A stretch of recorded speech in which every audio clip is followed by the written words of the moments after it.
I want to know, is there anybody in here who can definitively say with evidence by looking at your behavior, not your clothes, that you are not who you are? I mean, how many changes took place in 1 year? No matter what we want to think, no matter what we want to believe, we all changed in 2020.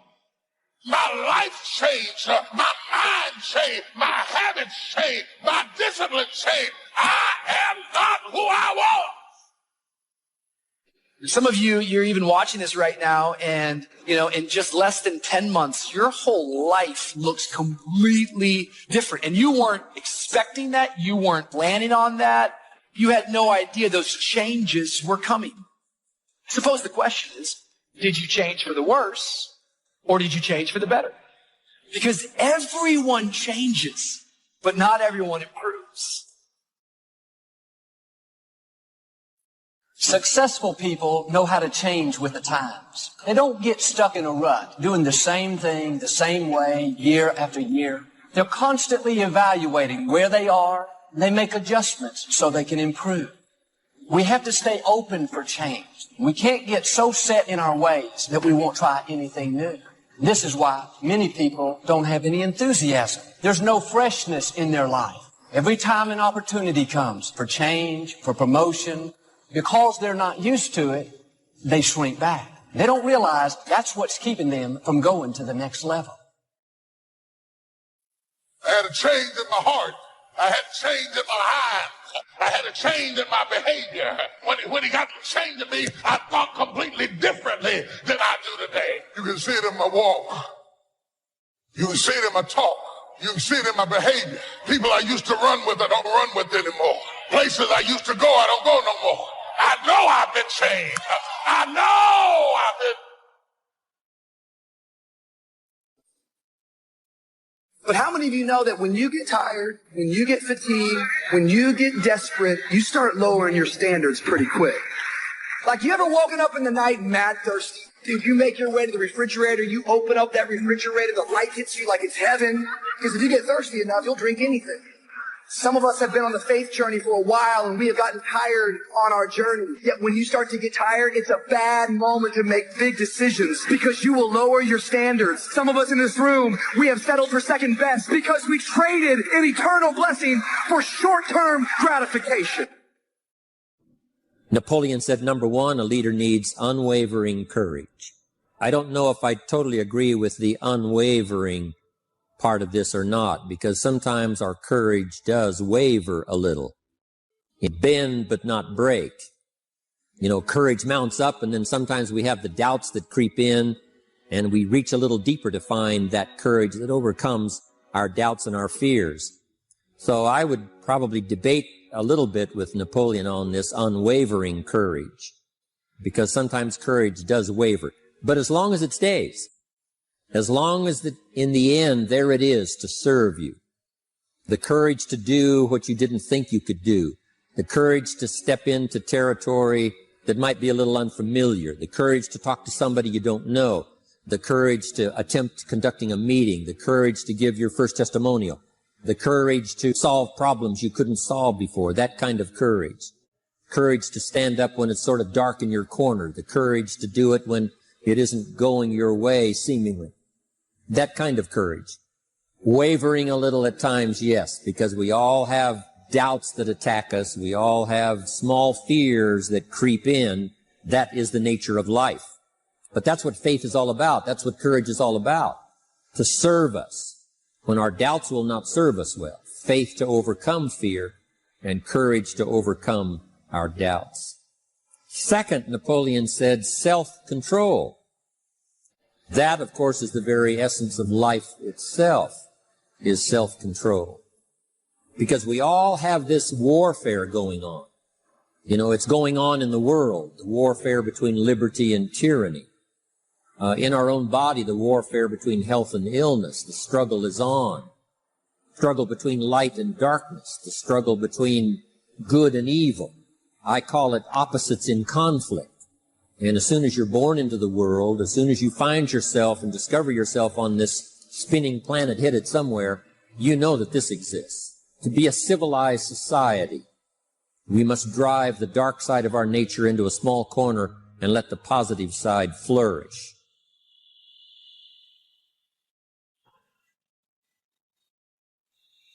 And in the coming days, don't be surprised if God brings new opportunities across your path. Some of you are going to be offered a position that you feel is over your head. Or maybe you single people, God's going to bring somebody new into your life. You'll be tempted at first to play it safe. Think about all the reasons why you can't do it. You've been hurt in the past. You can't get into that new relationship. You're not qualified for that new position. And if you're going to experience God's best, you got to be willing to take a risk. You can't get stuck thinking that it can only happen one way.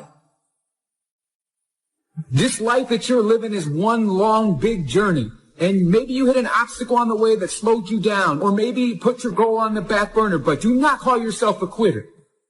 You're already telling yourself that you're a quitter. You put that in your background, and I don't want to see that happen to you because you matter too much. You are not a quitter. You are not someone who gave up. You are simply someone who may have not been ready to face some of the demons that are in your background. Who may have not been ready enough to say, you know what, I love myself enough this time to believe myself enough to keep showing up for myself.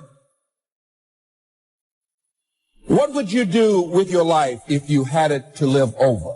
What is one value, one deep commitment from which you would never budge? Are you proud of how you have been living your life? Have you explored your natural talents, your gifts, by enthusiastically trying a variety of activities? Ladies and gentlemen, a lot of us have so much talent and abilities, we just put them back on the back burner, or just left them aside someplace. Never did anything with them, never brought them out here. What are you sitting on?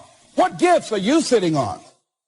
Have you resigned yourself to a life feeling that nothing can be done to change your future or your circumstances? Have you been afraid to try something different because you're afraid of how people will react to you or what they will think?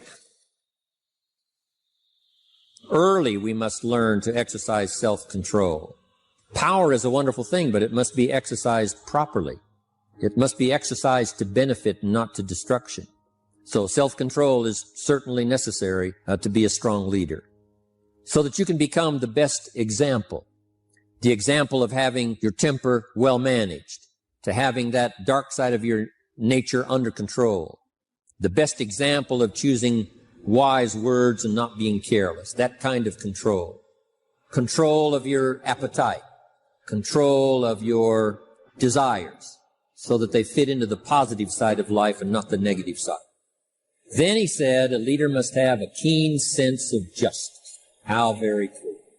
Justice we become familiar with, even when we're small. When certain things that happened or were done to us that something told us that wasn't right. Someone did us wrong. We have that sense of right and wrong. And it starts very early.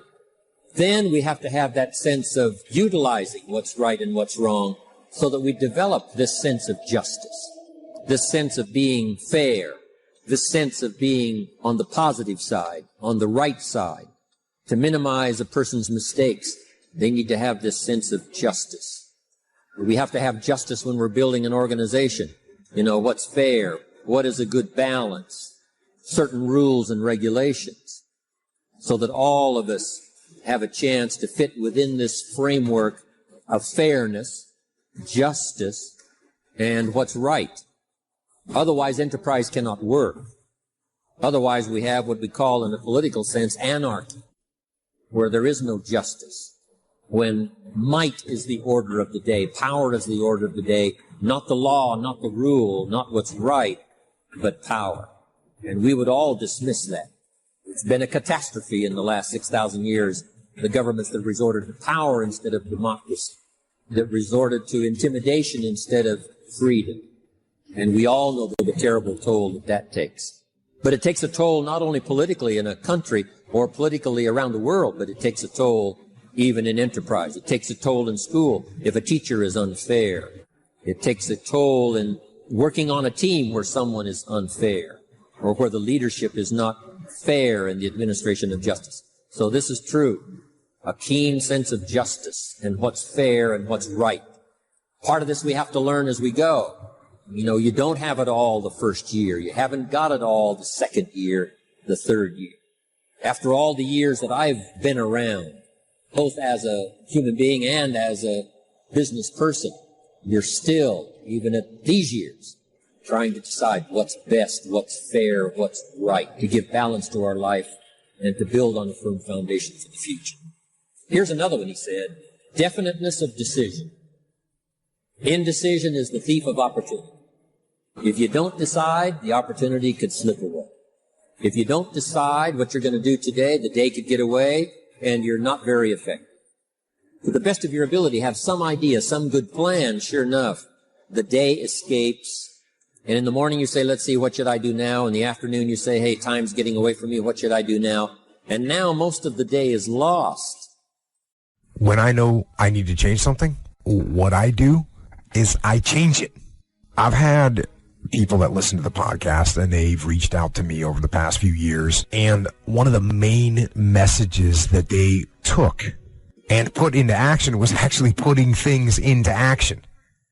These are just normal people, but they're normal people that knew they needed to make a change, and they decided they were going to make a change, and then they made it.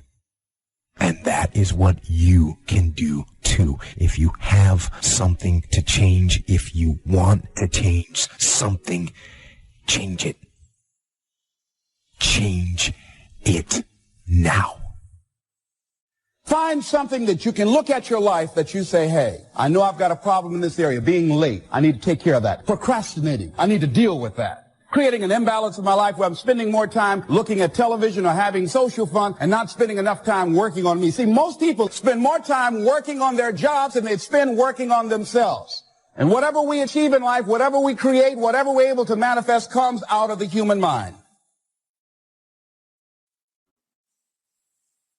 So many times, guys, we get distracted by things that we either have no control of or matter nothing to our goals.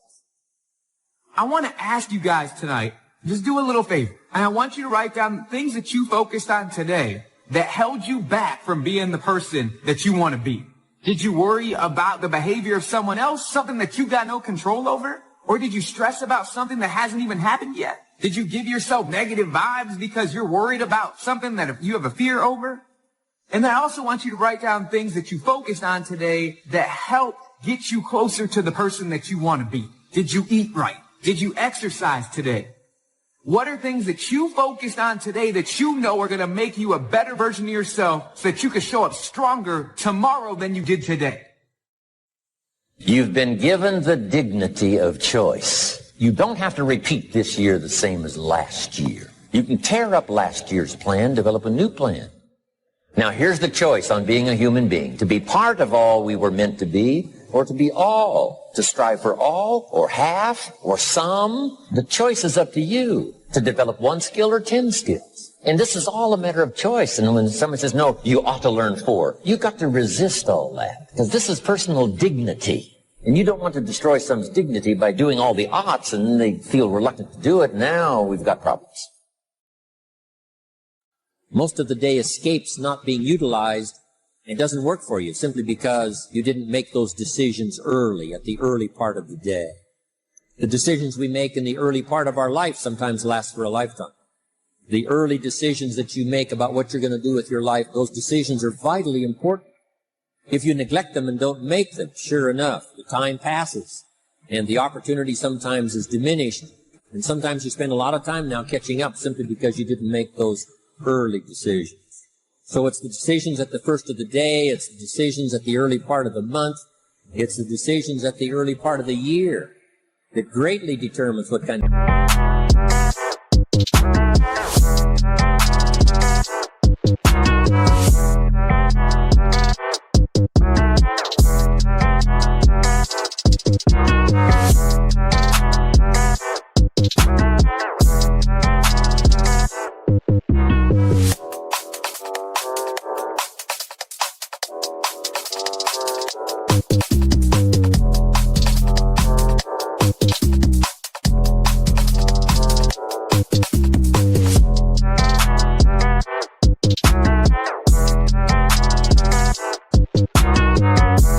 of year you're going to have. The decisions you make in the early days of your marriage, sometimes those are the decisions that affect the marriage for a lifetime. The decisions you make at the first chance you see opportunity, those decisions, what you're going to do with it, how far you're going to take it, what it's going to be meaning to you in the years to come. Those early decisions are vitally important.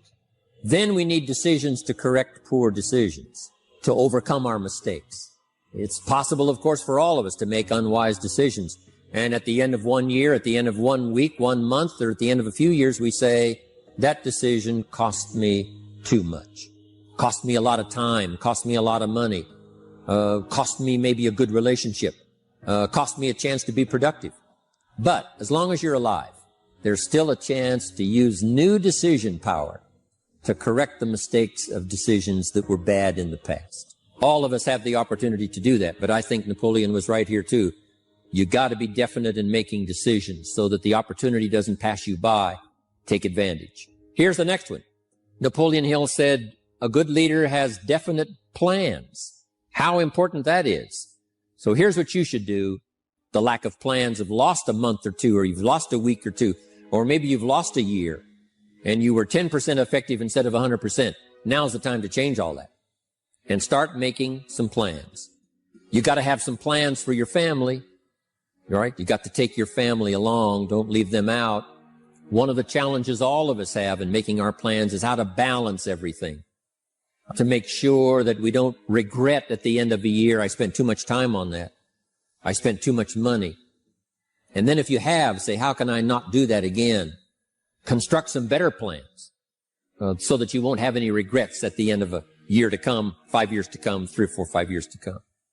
But now for you, your plans to be financially secure.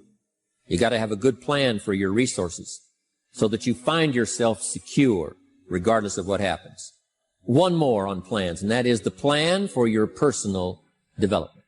The plan to be better this year than last year. The plan to take the classes, attend the workshops, do everything you possibly can to show personal progress. Not just financial progress. Not just the progress of having one more car or one more home, but the progress of personality, the progress of communication skills, the progress in how to deal with people, progress in using your influence so that it multiplies its power by 5 by 10 versus what it used to be. You need those kind of plans. A plan for personal growth, personal development. Next, Napoleon Hill had a good saying. It was something my father had and passed it on to me as a good philosophy. And here's what he said. A good leader has the habit of doing more than what he gets paid for. What an incredible philosophy this is. The habit of doing more than you get paid for. It's what we call the service that you put out like seeds in the ground that doesn't bring the harvest immediately, but the harvest is yet to come. It's called like putting out the capital in capitalism. Doing more than you get paid for means that you're getting ready for the next move up. Because if you do more than you get paid for, you've made an investment. The average person might think if I do more than the company requires, then they're ripping me off. I'm not getting paid for that extra time, that extra attention. But you must not view it that way. You must say, I'm getting there a little earlier, staying a little later, as an investment in my own personal future. Because I want that kind of reputation. I want that kind of philosophy to work in my life. Do more than you get paid for. Right? They've got the product, you've got the money. But you can't stop your investment there. Now you must develop the investment in time, effort, and energy in turning that new customer into a testimonial. And sometimes that's the most difficult work.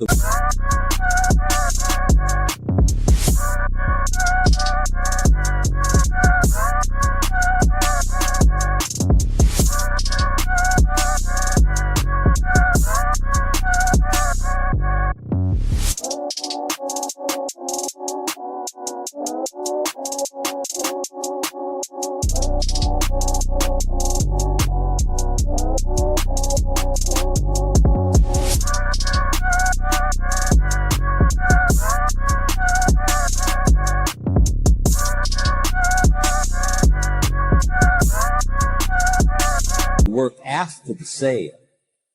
Because the sale might be fairly easy. Someone says, hey, I've been looking for this product. I need it. Here's my money.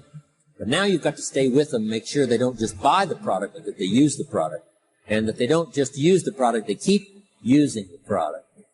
That's the work after the sale. But if you learn to make that kind of an investment and do more than you get immediately paid for, that kind of investment is so powerful. So you do more than you get paid for up front. It's happened for me, making the investment. When I first started lecturing, I talked to high school classes, college classes, service clubs, and I gave it all away. I went and talked for free. Someone said, Mr. Owen, would you come and do this breakfast talk? I said, sure. Could you do this luncheon talk for this service club? I said, of course.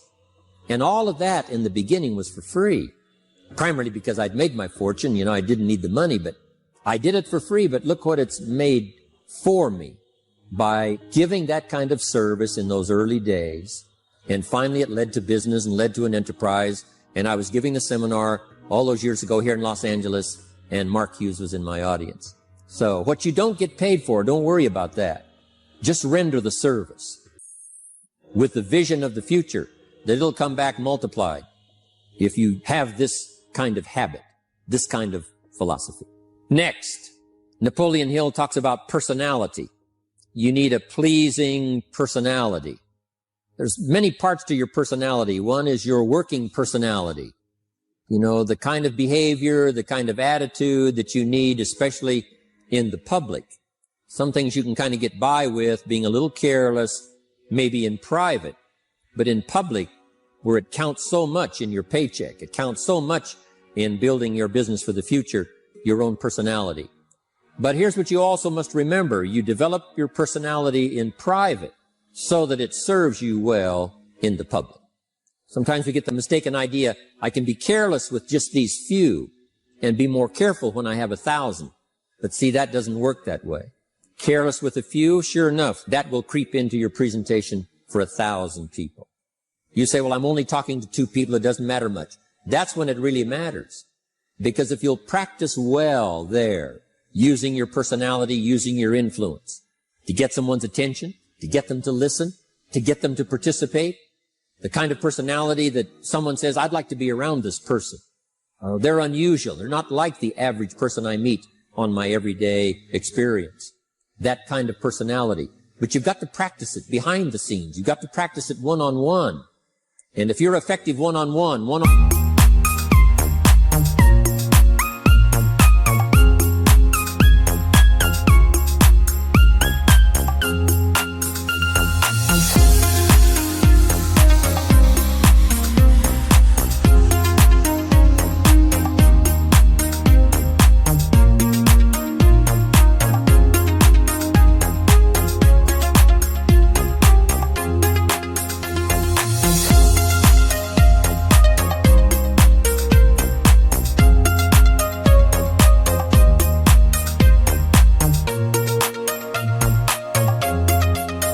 on 3, 1 on 5, I promise you, that will get you ready to now perform with the kind of personality, the kind of charisma that wins people when you're in front of 500 people, 1,000 people, 5,000.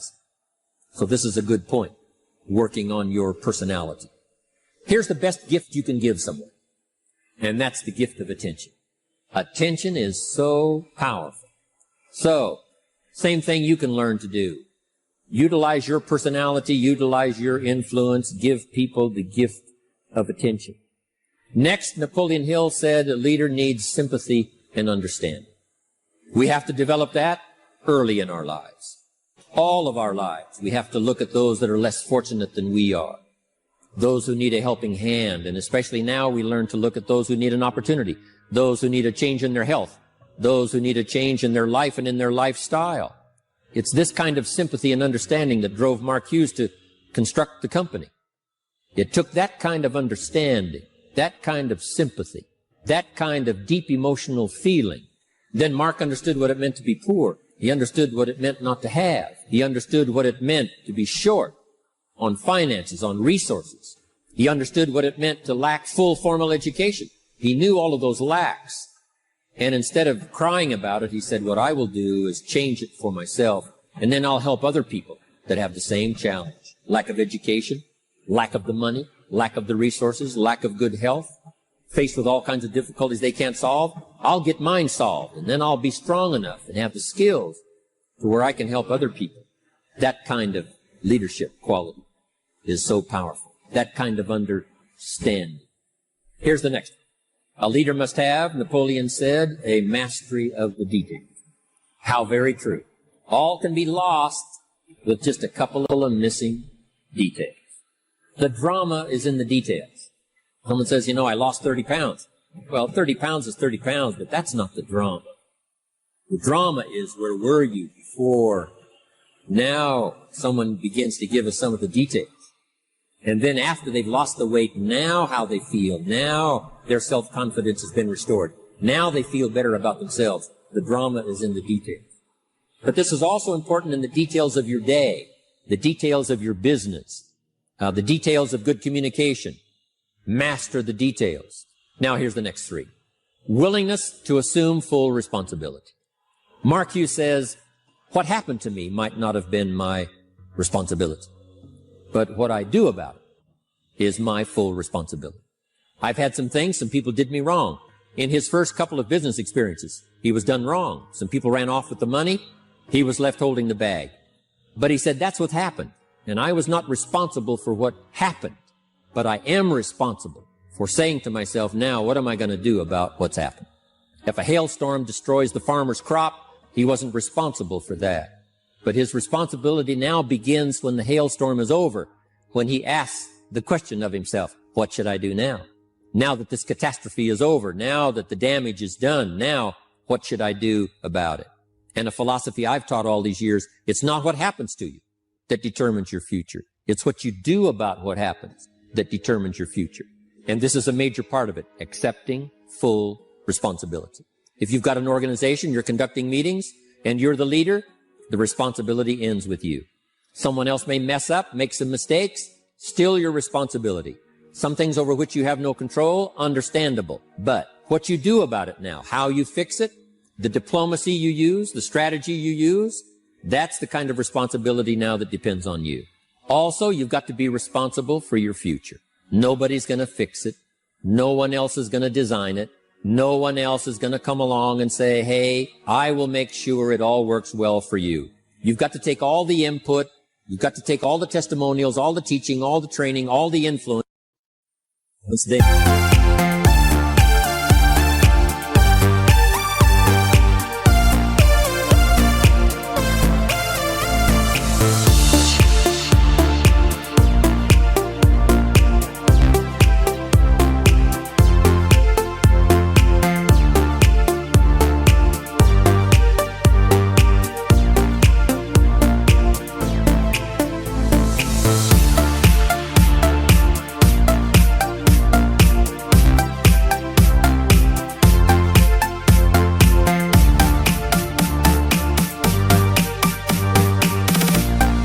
You've got to have the responsibility of designing your life. You can design a life of prosperity, or you can design a life just to coast and get by. The responsibility belongs to you. Next is cooperation. Ideas. We take advantage of each other's input. We take advantage of each other's enthusiasm. We take advantage of each other's testimonial. And we take advantage of each other's willingness to grow. In those early days, Mark got the group together, Jerry Shatanovich, Doug Stuntz, the rest, and made some plans to cooperate. Said, no telling what kind of powerful meetings we can have if we work together. No telling how many people we can affect, even right away, if we work together. You do this part, you do this part, I'll do this part, we'll make it work together, and we'll get the ball rolling. There's an ancient phrase that says, if 2 or 3 agree, nothing is impossible. If they agree on the same project, if they agree on the same vision, if they agree on how to get there, I'm telling you, nothing is impossible. Nothing can stand in their way. Just 2 or 3. If we cooperate, there's nothing we can't do. There isn't anyone we can't touch with this incredible story. Cooperation. That's why I'm here. Send out some ideas. Give you some notes to take, something to think about and ponder, something to talk about with the people that you associate with and are building your business. That kind of cooperation is going to make this a powerful year. But it'll get us to much more than just those numbers. It'll get us to a place of honor, respect, prestige, influence, feeling good about ourselves for the hard work that we're doing, cooperating with each other. Now, here's the last. Napoleon Hill said, a major attribute of leadership is vision. Vision is in many parts. One, a vision for your own course to follow. A vision for you, for yourself. A vision for your financial future. A vision for your health. A vision for your wealth. A vision for you to latch onto and make something out of. A vision for your family. Because vision must now lift others as well as ourselves. Guess what our family is counting on? That we'll be able to see things that at first they cannot see. That we'll be able to look further into the future than perhaps they will be able to look. The same is true with your organization, the people that are around you. They're counting on your vision. Perhaps you've been there a little longer than they have. Maybe you've been there a lot longer than they have. And they will look to you to help them see things that they can't see in the beginning. And if you will do that, develop that attribute of leadership, I'm telling you, you'll have such a dramatic effect on your organization, it will be unbelievable. A vision for yourself, a vision for your family, a vision for your organization, a vision for the people that you're close to.